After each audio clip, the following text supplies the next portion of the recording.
Welcome to the Practical Ascension Podcast. I'm your host and soul alchemist, Tracy Goody. Stay with me for practical guidance and flow for your modern life through this time of ascension. Are you choosing the path of least resistance or the path of struggle? So today's topic is kind of off the cuff. It's just something that I've been meaning to talk about, and so I'm just going to dive right into it. What I am noticing is that there are some people out there that are still choosing the path of struggle. And I mean, I count myself as somebody who goes into this path every now and then, and it's only my mindfulness and my awareness of that pattern for myself that pulls me back out of it quickly so that I don't get stuck into that pattern of struggle.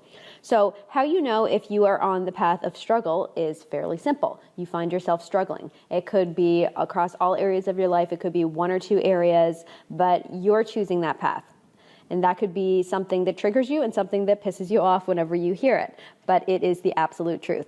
And how you know you're on the path of least resistance is that you're not feeling a whole lot of resistance. Things are flowing easier to you. It doesn't mean that everything just falls on your lap. You still have to be taking action. You still have to be consistently moving through any resistance that comes up and stepping forward and stepping out and expanding in new ways into the unknown and into what could be possible for you. Whenever you are on the path of least resistance, you are open to miracles. You're open to opportunities. You're open to things happening in new and surprising ways without having to know how they're going to work out.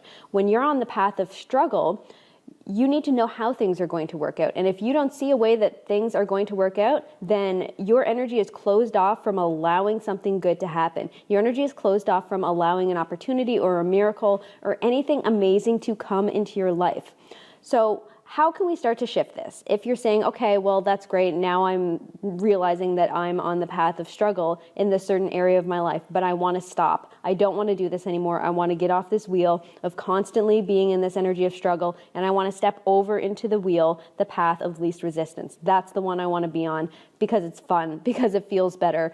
Is really, do we need any other reason other than that? Whenever we're on the path of least resistance, we're also more in tune with our soul. We're more in tune with what we desire on a soul level, and we're open to allowing that to expand. When we're on the path of struggle, we close off those opportunities. We close off what else is possible for us. Okay, so moving over from the path of struggle to the path of least resistance.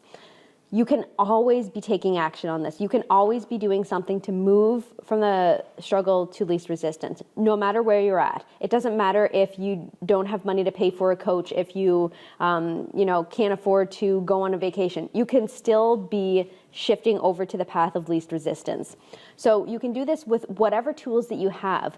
The one that is my absolute favorite is EFT tapping because anybody can do it. It makes an impact. Studies have been done on it. It really makes a big transformational change. My dog is sniffing all around me, so if you hear a sniffing sound in the microphone, it's just my puppy. No worries about that. So if you have nothing else, if you have no other resources at your disposal, go to EFT tapping. You can find free videos on YouTube. There's all kinds of information out there around it.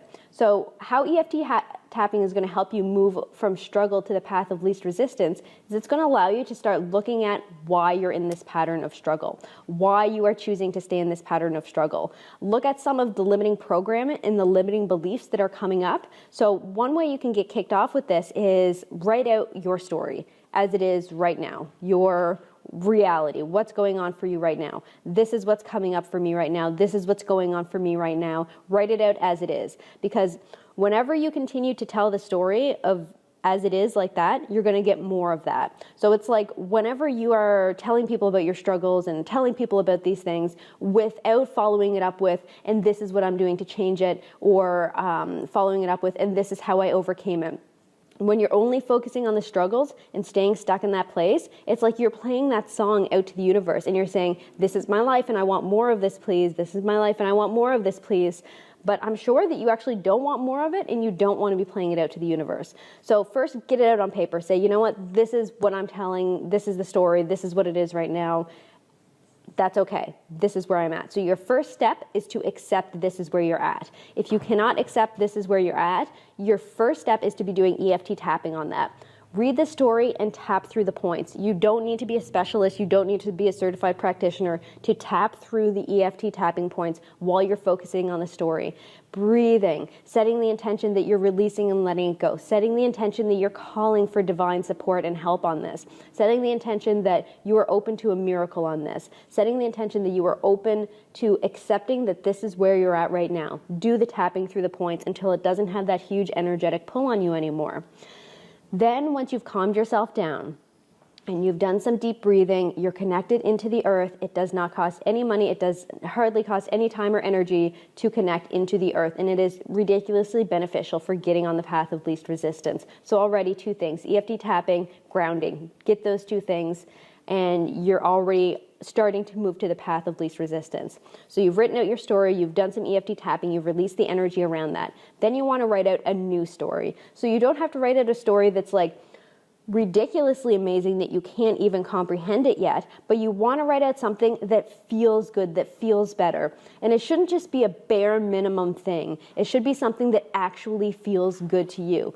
It actually feels like it would impact your life in really beneficial ways. And that's going to be the new story. That's the story that you want to start telling to the universe. So whatever way you want to start doing that. So you can start journaling it out every single day, twice a day. I am open to the opportunity of this coming to me. I am open to miracles and this coming to me in miraculous ways. If you want to start doing EFT tapping on it, letting the universe know, even though I'm not sure how this is going to happen for me, I'm open to an opportunity. I'm open to a miracle. I'm open to an idea. I'm open to the next step on this. So you want to be doing something consistently every day that plays that new record, that plays that new story out into the universe to let it know you're ready to move to the path of least resistance, to change your story to something that feels really good, that feels light, that's moving you into your potential and into your power. So you can also use visualizations. Visualize this has already have been achieved and just allow yourself to vibrate at that energy and to feel that energy. The important thing here is consistency. When you're moving from the path of struggle to least resistance, you want to consistently emit that energy of the new story that you're telling so that you're really getting that out to the universe. You want to be in the energy of openness and solution and opportunity more than you're in the energy of struggle. And you're going to feel the difference. You're going to feel it in your body. And whenever you start to get inspirations and ideas, it's not necessary that they're going to be giant. It's not necessarily going to be a big business idea or something, but it could just be reach out to this person, start drinking more water, take care of yourself, get some movement, get more sleep. It could be these little tiny steps that whenever you begin to actually implement what your intuition is telling you, once you're open to the energy of the solution, once you're open to the path of least resistance, your intuition is starting to deliver these messages to you that are going to lead you into deeper states of fulfillment, deeper states of joy, deeper states of less resistance. So the more that you're following along those steps, the more that you're allowing yourself to open up to the expansion, open up to the opportunity. So following those little steps along the way. All right, so I've given you a lot to think about on this podcast. Hopefully it inspires you to start to shift into a more empowered story, into the path of least resistance, and out of the energy of struggle, because we are not here to struggle. We are not meant to struggle. And no matter where you're at, you can take some type of action, some type of choice in order to shift to something that feels better, in order to shift to the path of least resistance. Thank you so much for joining me today. Thank you so much for joining me today. Remember to check out practicalascension.com for your free membership, access to guided journeys, energy healings, activations, and more to deepen your practical ascension experience. And grab that all in the show notes below. Have an amazing day.